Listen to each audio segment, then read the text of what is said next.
Identity, the quest for Israel's future. Emmanuel Shachaf, hello to you. Hello, hello. One terrorist attack after the other. You're seeing that, witnessing that, and saying to yourself and to your viewers, what exactly? It's more of the same. Unfortunately, as long as we don't deal with the conflict and we don't make any serious effort to resolve it, we're going to see these terror attacks again and again. They come on the background of loss of hope for the Arab population, not much hope for the Jewish population as well, but on the background of the occupation. And this is something which has been going on for decades and will keep on going unless we make a determined effort to resolve it. And when you're saying a determined effort, could you share one advice that you think can take this conflict towards another hopeful story? What would it be? Well, first of all, we have to talk to the Palestinians. Okay, we have to talk to the Palestinians, and we have to think outside the box to look at solutions which are possible, and not only try to insist on solutions. The Palestinians try to insist on a two-state solution, which we try not to deal with. So we're not dealing with anything. But we have to start discussing the issues, discussing possibilities with an open mind. And the present government, unfortunately, just like the previous government, is not minded to do that. And as long as that doesn't happen, I think the forecast is poor. When you are saying poor, it means more and more more despair, more terror. More despair and more terror. Yes. And to those who say that there was also terror before there was occupation, there were always valid grievances which at the source of the terror. That doesn't justify the terror, but it explains it. And as long as it can be explained, and we don't deal with it, we have some responsibility.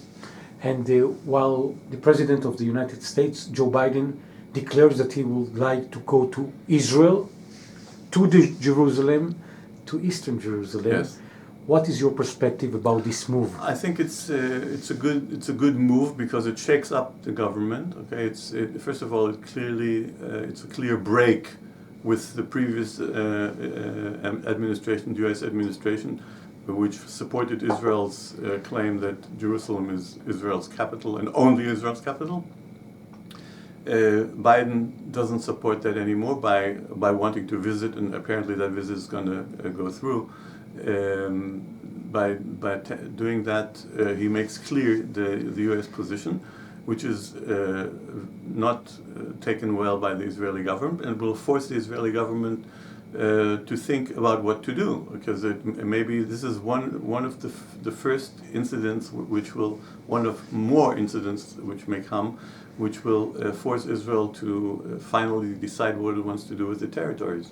And it happens many years ago, a few decades, in Indonesia.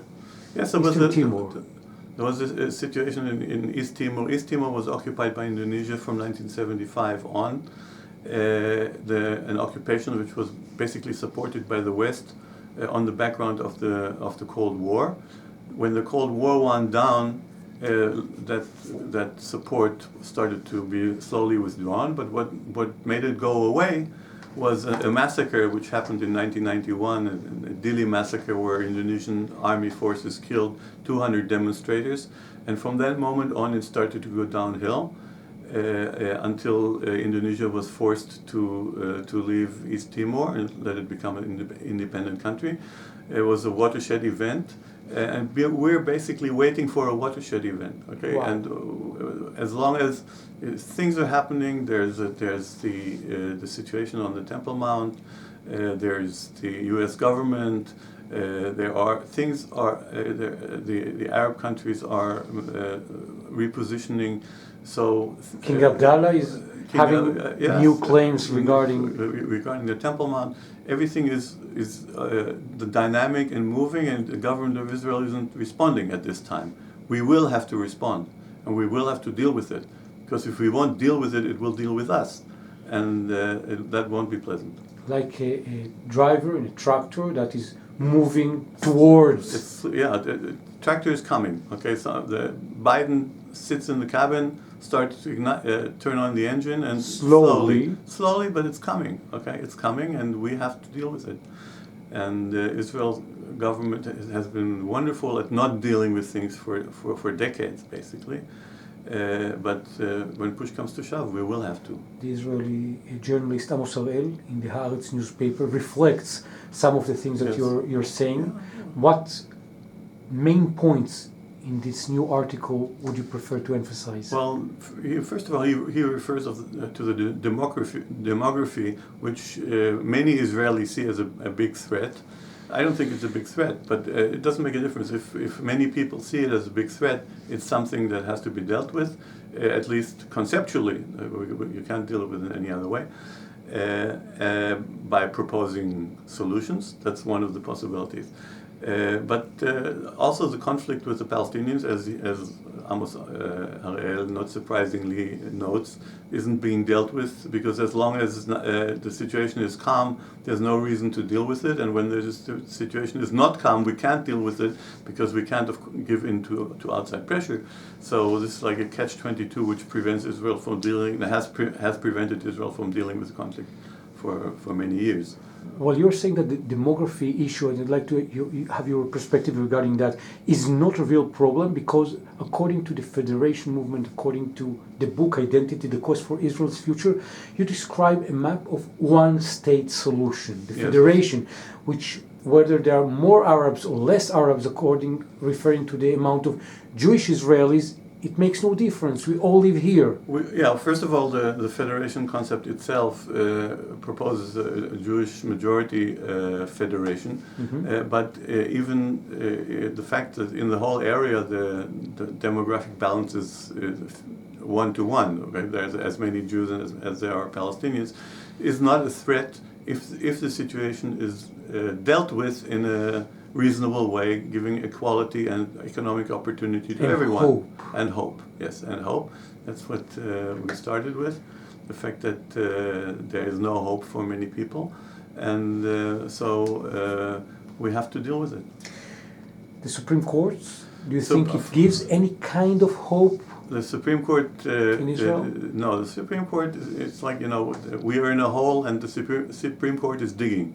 Emphasizing to everybody out there that it wholly supports the Israeli government's efforts in the territories, which in this context means permitting the government to expel Palestinians who live in an area which is designated as a firing range by the army. Now, you can argue that the army really needs that firing range and it really has to, but this comes on the background of apartheid claims, and there are Jewish settlements in that area which are not being removed. So there's a lot of symbolicity to this court decision, and it's unfortunate, and it'll come back to haunt us. And Ehud Barak, the former prime minister, with his article the last 2 weeks, he says that it is coming to haunt us in another path. He's afraid primarily of civil war in Israel, because the hate speech and the way we act towards each other has become very, very violent, and there is legitimate concern. I think if we would deal with the conflict in a serious way, which we haven't, that situation will resolve itself easier. We'll stop hating each other. I think the fact that the conflict with the Palestinians is not resolved is one of the big reasons that there's a lot of hate between the Jews who insist that they are all right. The right wing thinks that the left wing is not patriotic, and the left wing thinks that the right is bad. And the bullet that comes to the Bennett's family. Yes, and it's a sign of the times that people send bullets to the prime minister.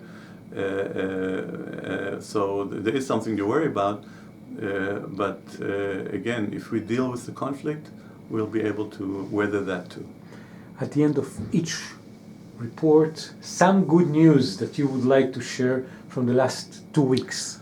I saw on Memorial Day, I saw the alternative memorial service conducted by the Israeli organizations who support peace, which was a very moving event, basically giving Palestinians and Israelis the opportunity to tell their experiences and their memories of their loved ones who fell or died in terror actions. And what it did, it did more than anything else. It showed that we're all in the same situation. All those who suffer and all those who lost loved ones, they're in the same. We're all in the same boat, and that's something which is, that gives hope. We're all in the same boat, and we all have to deal with it, and we have to resolve it. Identity, the quest for Israel's future, and the hope and the grief. People that want to be part of the community. On Facebook, yes, the Federation movement and Identity, the quest for Israel's future. And Emmanuel Shachaf, yes. Emmanuel Shachaf, I want to thank you very, very much. Thank you.